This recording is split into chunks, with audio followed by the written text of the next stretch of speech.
Exam की preparation चल रही है, माइंड में बैकग्राउंड में एक थॉट आ रहा है बार बार कि यार पेरेंट्स ने एक ही साल, ये लास्ट ईयर जो है वो दिया हुआ है, पिछले साल भी तैयारी किया था बट बहुत ज़्यादा कुछ खास हुआ नहीं रिजल्ट में, है ना। ये माइंड में आपके चल रहा है बैकग्राउंड में कि यार पिछले साल भी तैयारी कर रहे थे, मज़ा नहीं आया था, और जब नहीं क्लियर हुआ पेपर तो दोस्त बड़ा मजाक उड़ाए थे, कुछ खास अच्छा रिस्पॉन्स था नहीं लोगों का, है ना, और काफ़ी सारे लोगों ने गिव अप भी कर दिया अपने ऊपर।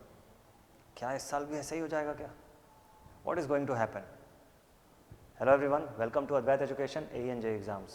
बात करेंगे आज इसी ओवर थिंकिंग के बारे में जो हमारे माइंड में खास तौर पे तब आती है जब हम स्टडी कर रहे होते हैं, पढ़ाई कर रहे होते हैं, प्रिपरेशन कर रहे होते हैं। ठीक है, अब ओवर थिंकिंग को समझते हैं। एक लेवल तक थिंकिंग जो है वो बहुत सही चीज़ है ना। एक लेवल तक थिंकिंग का होना is genuine, it is very much necessary. लेकिन ओवर थिंक करना किसी चीज़ के बारे में इज़ रॉन्ग। क्यों? इसको कैसे समझेंगे आप, कैसे बाइफरकेट करेंगे, मैं बताता हूँ। देखिए, थिंकिंग जो है ना, या ओवर थिंकिंग जो है वो दो तरीके से होती है। एक होता है कॉन्शियस ओवर थिंकिंग, जो आप जानबूझकर करते हैं, जो आपके नॉलेज में रहता है, आप चाहते हैं ओवर थिंक करना। और एक होता है अनकॉन्शियस ओवर थिंकिंग, दूसरा होता है अनकॉन्शियस ओवर थिंकिंग। दोनों में अंतर क्या है समझिए। कॉन्शियस ओवर थिंकिंग, अगर आपको एक प्रॉब्लम दे दिया जाता है, या सपोज एक क्वेश्चन बना रहे हैं, आप उसमें स्टक हो गए, ठीक है, या एक कंसेप्ट है उसमें आप स्टक हो गए, या कोई चीज़ को आपको फिगर आउट करना है, एक प्रॉब्लम आया हुआ है अभी लाइफ में जिसको आपको टैकल करना है, और with in given time limit आपको उसका सोल्यूशन खोजना है, तो आप उस पर ओवर थिंक करेंगे, दिन रात सोचेंगे। इवन जब आप सो रहे होंगे तो आपके माइंड में वही थॉट चल रहा होगा। ठीक है, आप थोड़ी भी देर अगर अकेले होंगे तो आपके दिमाग में वो थॉट आएगा। That is a conscious over thinking. तो ओवर थिंकिंग में ना दो तीन टाइप की होती है ना। थिंकिंग में भी अगर आप बात करो तो देखिए, एक थिंकिंग होती है प्रॉब्लम ओरिएंटेड, दूसरी थिंकिंग होती है सॉल्यूशन ओरिएंटेड। ठीक है, समझिएगा ध्यान से। एक थिंकिंग होती है प्रॉब्लम ओरिएंटेड।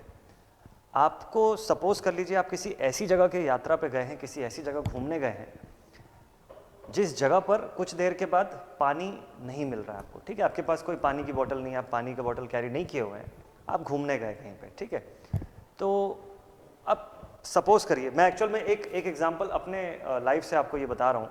एक्चुअल में हम लोग गए हुए थे वैष्णो देवी की यात्रा में, और सडनली उस दिन क्या हुआ था, पर्टिकुलरली उस दिन ये हुआ था कि वहाँ पे ऊपर पानी का शॉर्टेज हो गया था, है ना। पानी जो था वो नहीं मिल रहा था लोगों को, और सडनली क्या हुआ कि जो होटल्स वगैरह थे वहाँ पे जो लोग थे वो लोगों ने बॉटल्स का जो सेल था, उसका जो रेट था उसको सडनली इंक्रीज़ कर दिया, 100-150 रुपये ऐसा कर दिया 1 लीटर के पानी की बॉटल का, है ना।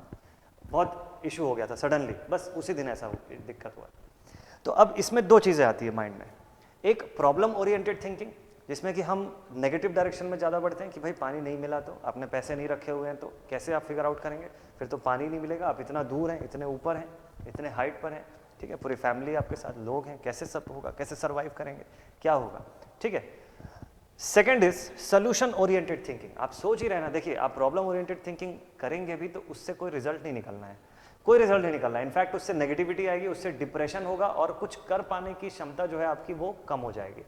बेटर है आप सोल्यूशन ओरिएंटेड थिंकिंग रखिए कि पानी जो है वो कैसे अरेंज किया जाए, कैसे उसके लिए व्यवस्था बनाया जाए, क्या पॉसिबिलिटी है, क्या कोई एक पर्सन नीचे जाके लेके आ सकता है क्या वाटर, बाकी पूरे फैमिली को ले जाए बिना। तो this is a solution oriented thinking. देखिए प्रॉब्लम तो अब आ चुकी है, अब उसको टैकल करके हमको बाहर निकलना है, that is the main thing. तो थिंकिंग जो है ना, आपको ऐसा प्लान करना होता है। दूसरी बात, अब माइंड में ये चीज़ आता है आपके, जब आप पढ़ाई कर रहे होते हैं तो कई बार ये चीज़ होता है कि बैकग्राउंड में थॉट चल रहा होता है, बैकग्राउंड में कुछ ना कुछ आपके माइंड में चल रहा होता है। So that is a kind of unconscious over thinking.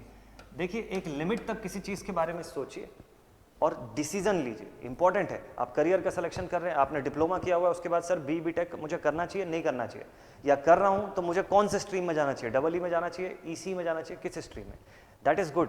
सोचिए उसके बारे में, लाइफ का डिसीजन है, यू हैव टू थिंक। लेकिन एक पर्टिकुलर टाइम के बाद आपको उस पर एक्ट करना भी ज़रूरी है।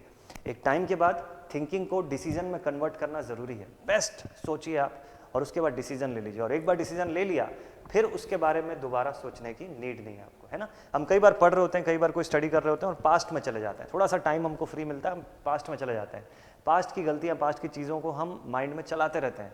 तो अब अगर उसमें किसी पर्सन का प्रॉब्लम ओरिएंटेड थिंकिंग होगा तो वो उससे नेगेटिव चीज़ों के बारे में कनेक्ट करने लग जाएगा, है ना, कि वो गलती हुई थी, उससे ये आउटकम निकला था, उससे ये लोग हंस रहे थे मेरे ऊपर, है ना, उससे कि मैं मतलब लोगों के बीच में लाफिंग स्टॉक बना हुआ। तो ये सारी चीज़ें आपके माइंड में आएंगी। सोल्यूशन ओरिएंटेड थिंकिंग, आप पास्ट के बारे में सोचिए, नो डाउट, सोल्यूशन ओरिएंटेड सोचिए। अपने माइंड की थिंकिंग को आप रोकने जाएंगे, वो और ज़्यादा सोचेगा, ये बात ध्यान रखिएगा। आप जब सोचेंगे कि भाई ये थिंकिंग हटा के मैं सिर्फ पढ़ाई पे फोकस करता हूँ, आपका माइंड तुरंत कुछ नया थॉट आपके पास भेज देगा, मस्त इंटरेस्टिंग सा, ठीक है। तो ये मत करिए, उसको डाइवर्ट करना सीखिए, उसको डाइवर्ट करना सीखिए, सोल्यूशन ओरिएंटेड थिंकिंग करिए। ठीक है, पास्ट में सक्सेस नहीं मिली थी, कोई दिक्कत नहीं है, सोचिए प्रॉब्लम क्या क्या थी वो सोचिए, क्या क्या इशू हुआ था, जनरलाइज्ड फॉर्म में सोचिए कि क्या क्या इशू गया था भाई मेरे साथ, है ना, उस समय मेरी स्टडी में ये चीज़ था, मैंने रिवीजन ठीक से नहीं किया था क्या, मैंने टेस्ट सीरीज नहीं लगाया था क्या, या आधे पोर्शन का ही टेस्ट सीरीज लगाया था, टेक का और नॉन टेक छोड़ दिया था, इसलिए मेरा सिलेक्शन नहीं हुआ। ऐसा ये सब जो बेसिक थिंग है ना, ये आपको फिगर आउट करना है, उसका एक चार्ट प्रिपेयर करिए, वापस से आप उस पर लग जाइए। जब आपका मोटिव, आपका गोल क्लियर होता है कि आपको क्या करना है लाइफ में, है ना, किस डायरेक्शन में आपको आगे बढ़ना है, तब जो थिंकिंग आ रही है वो पॉजिटिव ही रहेगी, वो आपके साथ सोल्यूशन ओरिएंटेड थिंकिंग ही रहेगी। जब आप अनश्योर हैं, आपको खुद ही को नहीं पता और आपको अपने खुद के पावर्स पे ही भरोसा नहीं है, तो फिर आप प्रॉब्लम ओरिएंटेड थिंकिंग की तरफ जाएंगे। तो सबसे बेस्ट थिंग है, जब तैयारी कर रहे हो ना, तो अपना जो स्ट्रेंथ है उसको ज़रूर से पहचानना है, आपको उसको ज़रूर से पहचानना है।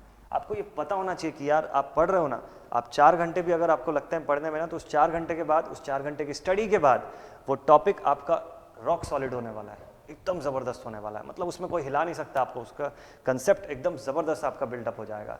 सो अब उसके बाद आप अपनी पिछली गलतियों को या पिछली चीज़ों को अगर सोच भी रहे हैं, so that is a good thing.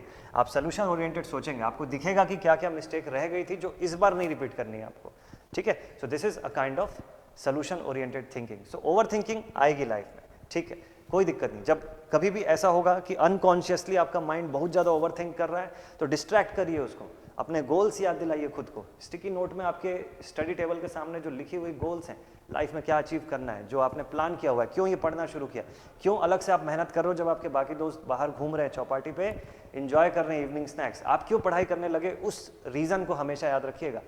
वो आपको उस ओवर थिंकिंग के सेक्शन से बाहर निकालेगा और आपको आपके गोल के डायरेक्शन में लेके जाएगा। ध्यान रखिएगा हमेशा, never go towards the problem oriented thinking, हमेशा आपको इस सोल्यूशन ओरिएंटेड थिंकिंग जो है इसके तरफ ध्यान देना ज़रूरी है, ठीक है। सो आई होप अब जब भी आप नेक्स्ट टाइम पढ़ाई करने जाएंगे, आप जो भी चीज़ के बारे में सोचेंगे उसका सोल्यूशन निकालिए और उसके बाद वो थिंकिंग का पार्ट ही खत्म हो जाएगा, इस डायरेक्शन में आप सोचेंगे, ठीक है।